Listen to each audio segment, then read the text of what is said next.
안녕하세요. 헬스 내향기 회원 여러분, 백세건강연구소 수석연구원 현대나입니다. 잘 씹지 않으면 건강에 여러 요소에 문제가 될 수 있는데요.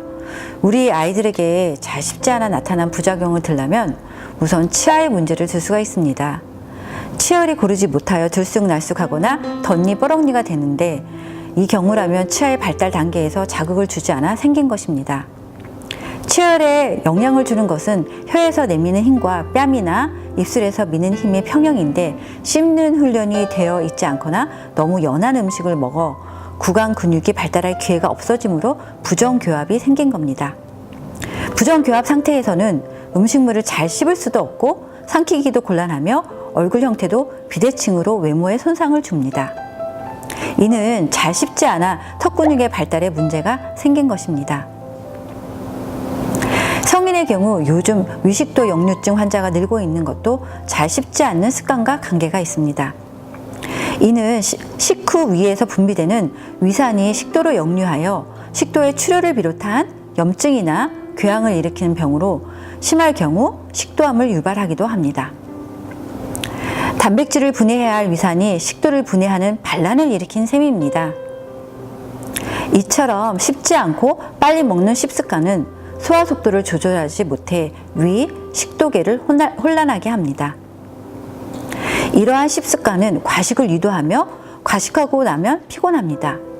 과식하고 나면 피곤해지는 이유는 뭘까요? 위장은 음식물이 들어오면 소화하기 위해 위액의 분비와 함께 활발히 움직입니다. 이때 활발하게 움직이기 위해 위장 주위에 많은 혈액이 모이는 대신 뇌나 팔다리로 공급되는 혈액은 원활치 못하게 되므로 과식하고 나면 반드시 졸리거나 나른해집니다. 이른바 식곤증인데 평소 위장 기능이 약한 사람의 경우 더욱 심합니다. 그러므로 식곤증을 예방하기 위해 잘 씹는 것이 중요합니다. 탄수화물의 분해 과정이 이루어지기 위해서는 아밀라아제라는 분해 효소가 있습니다. 이러한 아밀라아제는 위에서는 한 방울도 나오지가 않습니다. 위에서는 고기를 분해하는 단백질 분해 효소만이 나옵니다. 탄수화물을 소화시키는 아밀라아제는 침 속에 있습니다. 그래서 밥을 먹고 빵을 먹고 국수를 먹을 때는 반드시 꼭꼭 씹어 삼켜야 합니다. 그래야 침 속에 들어있는 탄수화물 분해 요소인 아밀라아제가 많이 분비되면서 원활한 소화가 이루어진다는 것을 결코 잊어서는 안 됩니다. 탄수화물을 안 씹고 넘기면 전혀 소화되지 않은 채로 위로 내려가고, 위에서는 다당류 덩어리 그대로 죽처럼 만들어지기만 할 뿐입니다. 이렇게 다당류 덩어리인 채로 장으로 내려가면 그 후환은 실로 두렵습니다. 37도나 되는 장에서 썩게 되면서 우리 몸은 병들게 합니다. 우리 몸에는 응급장치처럼 최후의 보루가 마련되어 있는데 바로 췌장입니다. 입에서 씹지 않고 그대로 넘어온 탄수화물을 50% 정도 소화시킬 수 있는 아밀라아제를 분비하도록 만들어 놓은 기능의 장기입니다.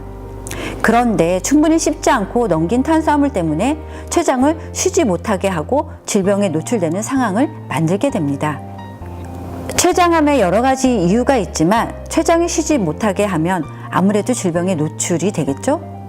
췌장암의 주요 발병 원인은 음식물을 씹지 않고 바로 넘기거나 단 것을 너무 많이 먹는 것도 많은 이유 중에 하나이며, 예방법으로는 음식 섭취 시 꼭 씹어서 넘기고 물을 자주 마시거나 단 것을 줄이고 식이섬유를 많이 섭취하라고 권유하고 있습니다. 이렇듯 씹지 않아서 생길 수 있는 여러 가지 건강상의 문제를 똑똑하게 씹어서 100세 시대의 건강한 삶을 유지하시길 바랍니다.